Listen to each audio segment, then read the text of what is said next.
Selamat pagi untuk kita semua. Terima kasih untuk waktu dan kesempatan yang sudah diberikan kepada kami. Kami dari kelompok 2 akan mempresentasikan hasil diskusi kami. Namun sebelumnya kami akan memperkenalkan diri kami masing-masing. Perkenalkan, nama saya Mami Asmawat Pandi. Selanjutnya, perkenalkan, nama saya Siantiani Putimau. Dan saya sendiri, perkenalkan, nama saya Sang Krisminado de Friomau. Panjang waktu, kami langsung saja mempresentasikan hasil pekerjaan dari kelompok kami. Teman Mami, saya persilakan. Pada kesempatan ini kami akan membawa materi mengenai teori moneter. Latar belakang teori moneter. Teori moneter klasik didasarkan pada J.B.C. Irving Fisher dan A. Marshall J.B. Say, terkenal karena hukum yang dikemukakannya yang menyatakan bahwa penawaran akan selalu menciptakan permintaan atau supply creates its own demand, artinya bahwa suatu perekonomian tidak akan mengalami underemployment atau yang disebut oleh Malthus underconsumption. Pengeluaran total masyarakat akan selalu dapat mencukupi untuk menunjang produksi pada keadaan sekarang.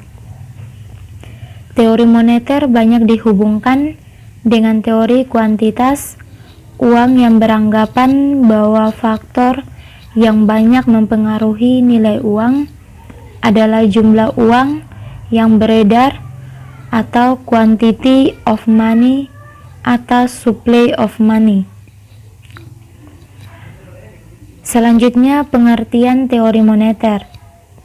Teori moneter adalah berbagai pemikiran dan konsep tentang berbagai variabel moneter seperti uang, tingkat bunga, jumlah uang beredar, dan sejenisnya.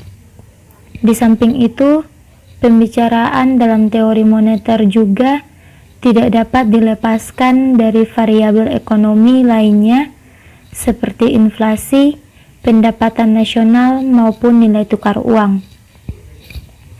Seperti halnya dalam ilmu ekonomi, teori moneter juga menggunakan berbagai model, khususnya model persamaan matematis dan grafik untuk menyederhanakan fenomena di lapangan dan memudahkan penjelasannya.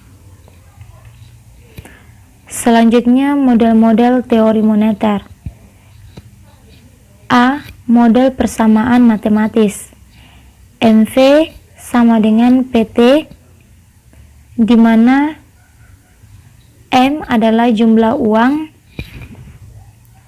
V adalah velocity tingkat perputaran uang, yakni berapa kali suatu mata uang berpindah tangan.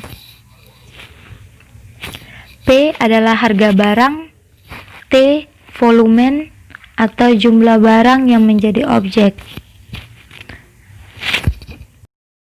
Selanjutnya, B. Model grafis. Teman-teman dapat kita lihat pada gambar grafisnya terdapat beberapa komponen. Yang pertama, tingkat bunga, 2. Tabungan, 3. Investasi, 4. Jumlah Rp yang ditabung atau diinvestasikan. Selanjutnya, pengertian teori kuantitas. Teori kuantitas adalah suatu teori yang mengemukakan bahwa terjadinya inflasi sebenarnya hanya disebabkan oleh satu faktor, yaitu kenaikan jumlah uang yang beredar.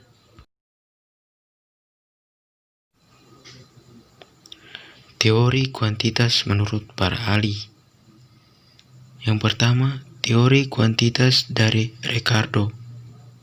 Teori kuantitas David Ricardo adalah teori kuantitas sederhana. David Ricardo mengatakan bahwa nilai tergantung dari jumlah uang yang beredar di masyarakat. Artinya, makin banyak jumlah uang yang beredar, maka akan semakin tinggi harga barang dan sebaliknya. 2. Teori kuantitas dari Irving Fisher. Teori Irving Fisher adalah teori yang berkaitan dengan teori kuantitas uang. Dalam teori Irving Fisher, perubahan harga diakibatkan oleh jumlah uang yang beredar di masyarakat. Jadi jika jumlah uang yang beredar di masyarakat naik 2 kali lipat, maka nilai harga barang akan turun 2 kali lipat. Yang ketiga, teori kuantitas dari D.H. Robenstein.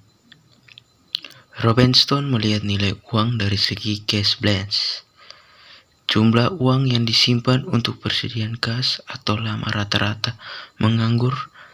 Teori ini menyebutkan bahwa tinggi rendahnya nilai uang tergantung pada jumlah uang yang disimpan, ditahan untuk persediaan kas.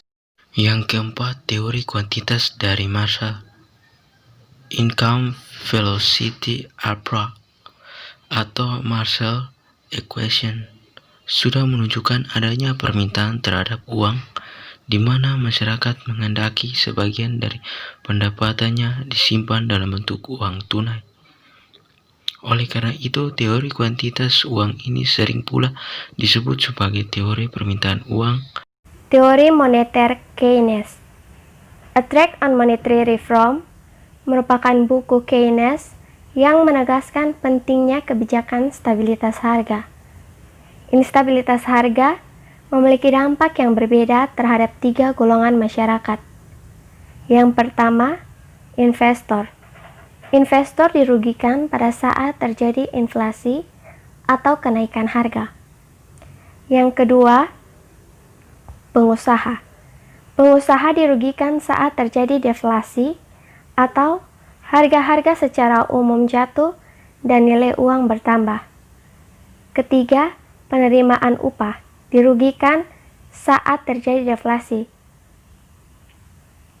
Sama seperti pengusaha, yaitu harga-harga secara umum jatuh dan nilai uang bertambah. Teori kuantitas modern. Teori ini dipopulerkan dan dikembangkan oleh Milton Friedman. Teori kuantitas modern dari Friedman bisa ditafsirkan sebagai pengembangan lebih lanjut dari aspek lain teori Cambridge. Friedman melakukan beberapa penyederhanaan dalam perumusan fungsi permintaan uang. Dia menganggap bahwa pemilik kekayaan bisa memilih 5 bentuk kekayaan untuk dipegang. Yang pertama, uang tunai.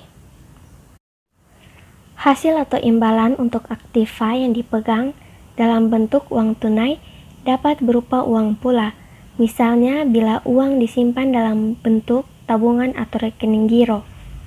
Kedua, obligasi.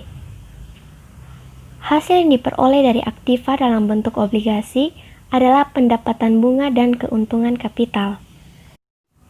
Pendapatan bunga adalah hasil atau imbalan yang diperoleh oleh pemegang obligasi setiap periode tertentu, yang jumlahnya tetap dan dicantumkan dalam obligasi. Keuntungan kapital adalah keuntungan yang bersumber dari naik turunnya harga pasar obligasi. Yang ketiga, saham-saham atau ekuitas. Hasil yang diperoleh dari saham atau ekuitas dianggap oleh Friedman serupa dengan hasil dari obligasi. Hanya saja diasumsikan bahwa hasil untuk saham dipengaruhi juga oleh perubahan tingkat harga. Yang keempat, barang-barang fisik bukan manusia. Hasil yang diperoleh dari aktiva fisik ternyata merupakan kebalikan dari hasil uang tunai. Apabila harga-harga naik, maka hasil yang diperoleh dari uang tunai turun, tetapi hasil dari aktiva fisik naik.